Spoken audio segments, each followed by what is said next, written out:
SPN9 news आप देख रहे हैं। आपके साथ मैं हूं अक्षय अग्रवाल।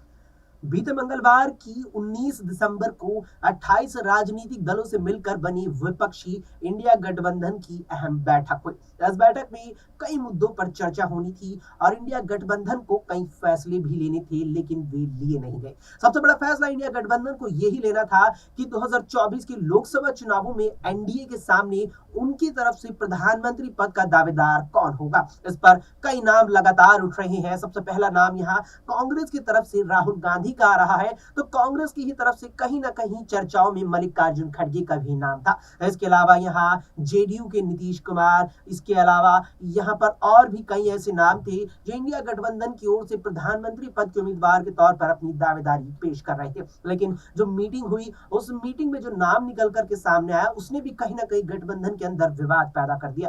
दरअसल जब मीटिंग यहाँ पर हुई, उसमें नाम निकल करके आया मल्लिकार्जुन खड़गे का। यहाँ पर टीएमसी सुप्रीमो ममता बनर्जी और अरविंद केजरीवाल ने मिलकर मल्लिकार्जुन खड़गे का नाम आगे किया। लेकिन मल्लिकार्जुन खड़गे का नाम आगे करने वाले केवल यही दो दल नहीं थे, बल्कि इनका 10 और राजनीतिक दलों ने समर्थन किया और 28 राजनीतिक दलों वाले इंडिया गठबंधन में 12 राजनीतिक दलों ने पीएम फेस के लिए मल्लिकार्जुन खड़गे के नाम को सही माना। अब जैसे ही ये नाम आगे कर दिया गया, उससे कहीं ना कहीं कांग्रेस फंस गई, क्योंकि जब मल्लिकार्जुन खड़गे के नाम पर 12 दलों ने सहमति जताई है, तो इसका मतलब वे दल यहाँ अब राहुल गांधी के नाम पर अपनी सहमति दर्ज कराएंगे। लेकिन ममता बनर्जी ने जिस अंदाज में यहाँ मल्लिकार्जुन खड़गे का नाम सुझाया, उसी अंदाज में उन्होंने बैठक खत्म होने के बाद मीडिया से रूबरू होते हुए बोल डाला कि यहाँ वाराणसी सीट से प्रधानमंत्री नरेंद्र मोदी के सामने प्रियंका गांधी को उतरना चाहिए। बस फिर क्या था, प्रियंका गांधी का नाम लेते ही उन्होंने एक और राजनीतिक बवाल शुरू कर दिया।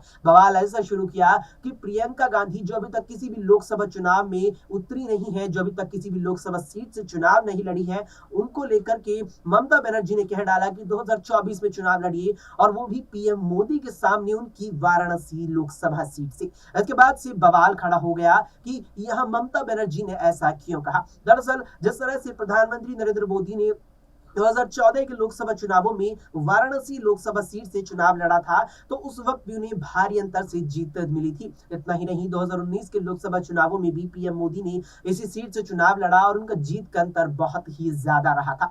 इसका मतलब साफ है कि प्रियंका गांधी अगर वाराणसी से चुनावी मैदान में उतरती है, तो उन्हें हार का सामना करना पड़ेगा, और ये उनके लिए बेहद ही खराब प्रदर्शन भी साबित होगा और कांग्रेस को भी ये काफी झटका देने वाला रहेगा। लेकिन यहाँ पर रुख समझ में नहीं आया। जिस तरह से ममता बनर्जी ने इंडिया गठबंधन की अंदरूनी मीटिंग में मल्लिकार्जुन खड़गे को पीएम के सामने पीएम पद के लिए आगे किया, तो यहाँ पीएम मोदी के सामने सीट से चुनाव लड़ने पर प्रियंका गांधी का नाम उन्होंने आगे कर दिया। इसके बाद माना जा रहा है कि ममता बनर्जी भी अपने मन की कोई यहाँ पर भड़ास कांग्रेस के खिलाफ निकाल रही है, जो उन्होंने प्रियंका गांधी का नाम पीएम मोदी के सामने वाराणसी संसदीय क्षेत्र से चुनाव मैदान में उतरने के लिए कहा है। अब देखना है कि कांग्रेस की इस पर क्या कुछ प्रतिक्रिया रहती है, और जिस तरह से बीते मंगलवार को इंडिया गठबंधन की बैठक हुई, उसमें अब क्या कुछ फैसला आगे के लिए निकल पाता है, और अगली बैठकों में किस तरह से आपसी सामंजस्य बैठाकर तमाम राजनीतिक दल सीट वितरण करने में कामयाब होते हैं और 2024 के रण में जी जान से उतरते हैं।